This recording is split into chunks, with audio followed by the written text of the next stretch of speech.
நான் நடிச்ச படத்துல என்ன படம் பிடிக்கும், என்ன படம் ஒர்க் ஆகலன்னு நினைக்கிறீங்க அப்படின்லாம் சொல்லி கேட்பாரு. நான் சொன்னேன் எனக்கு எல்லாரும் பாஷா அப்படி சொல்லும்போது நான் அண்ணாமலை அப்படி சொல்லுவேன். ஏன் இங்கே மட்டும் அண்ணாமலை சொல்றீங்க? பாஷா பிடிக்காது. பாஷா பிடிக்கும் சார், பட் அவன் எதிரி, அதனால எனக்கு கிளைமாக்ஸ் தெரியும், அவனை கொண்டா படம் முடிஞ்சிடும்.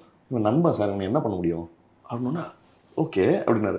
இல்லை சார், எங்க அண்ணாமலை ரொம்ப பயங்கரமான ஆளா மாறுறான்னா அவனை ஜெயிச்சு எல்லாம் பண்ணி முடிச்சோடனே அம்மாட்ட கொடுத்தம்மா அதை அவன்கிட்ட கொடுத்துருமா அப்படின்னு சொல்லும்போது அண்ணாமலை எவ்வளோ பெரிய ஆள், சாதாரண மனுஷன்ல இருந்து ரொம்ப உயர்ந்த மனுஷனுக்கு போயிடுறாங்க. அவர் படம்ன்றதை மீறி எவ்வளோ இல்லை, ரொம்ப வெரி இன்ட்ரெஸ்டிங்.